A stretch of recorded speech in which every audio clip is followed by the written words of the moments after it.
এখন বাংলাদেশের সঙ্গে পাকিস্তান যে ফর্মুলা দিয়ে জিতে এসেছিল, সেই ফর্মুলাকে আবারই পাকিস্তান আজকের ফাইনাল ম্যাচে কাজে লাগাবে, এবং এই ফর্মুলাটাই কি পাকিস্তানের জন্য প্রধান? আসুন দেখা যাক। বাংলাদেশকে হারিয়ে এশিয়া কাপের ফাইনালে উঠেছে পাকিস্তান। এই জয়ের পেছনে সবচেয়ে বড় অবদান ছিল দুই পেসারের, শাহিন শাহ আফ্রিদি এবং হারিস রউফ। বাংলাদেশের বিপক্ষে এই দুইজন নিজেদের কাজটা দারুণভাবে করতে পেরেছিলেন। এখন ফাইনালে কঠিন প্রতিপক্ষ ভারতের বিপক্ষেও কি তারা পারবেন? আফ্রিদিকে বলা হচ্ছে পাওয়ার প্লের রাজা, শাহিন শাহ আফ্রিদিকে বলা হয় পাওয়ার প্লে বিশেষজ্ঞ। বাংলাদেশের বিপক্ষে সর্বশেষ ম্যাচে মাত্র 11 রান দিয়ে তিনি 2 উইকেট তুলে নিয়েছিলেন। আউট করেন পারভেজ হোসেন এবং তাওহিদ হৃদয়কে। নতুন বলে ব্যাটসম্যানদের কাবু করার অভ্যাস তার পুরনো। শাহিন শাহ আফ্রিদির কথা বলছি। টি-20 ক্রিকেটে প্রথম 6 ওভারে তার উইকেট সংখ্যা এখন 51টি।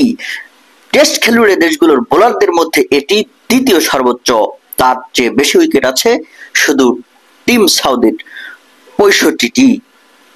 তবে বোলিং নয়, শাহিন শাহ আফ্রিদি কিন্তু ব্যাটিং এ ভালো করেছেন। গত বাংলাদেশ ম্যাচে ব্যাটিং এ তার 19 রানের একটি ইনিংস কিন্তু বাংলাদেশের বিরুদ্ধে তাদের লড়াইটাকে জমজমাট করে তুলেছিল।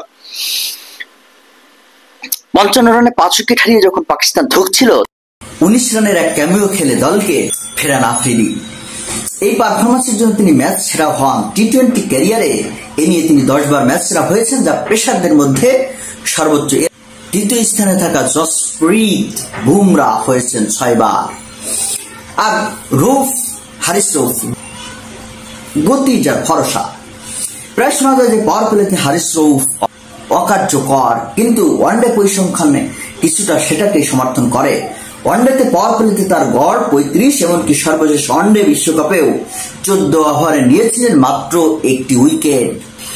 তবে টি-20 ছবিটা একেবারে অন্যরকম। হারিস রউফ অভিষেক থেকে এখন পর্যন্ত 91 ইনিংসে বোলিং করা রউফ 81 ম্যাচে পাওয়ার প্লেতে কমপক্ষে 1 ওভার বোলিং করেছেন। এর মধ্যে 28টি ম্যাচে করেছেন 2 ওভার। এই পাওয়ার প্লেতে তিনি প্রতি 15 বলে 1টি করে উইকেট পেয়েছেন। পাকিস্তানের হয়ে টি-20তে 50 উইকেট পাওয়া বোলারদের মধ্যে যা দ্বিতীয় সেরা।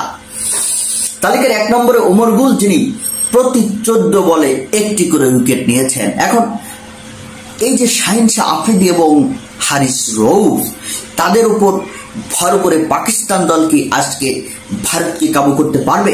আপনাদের কাছে প্রশ্ন।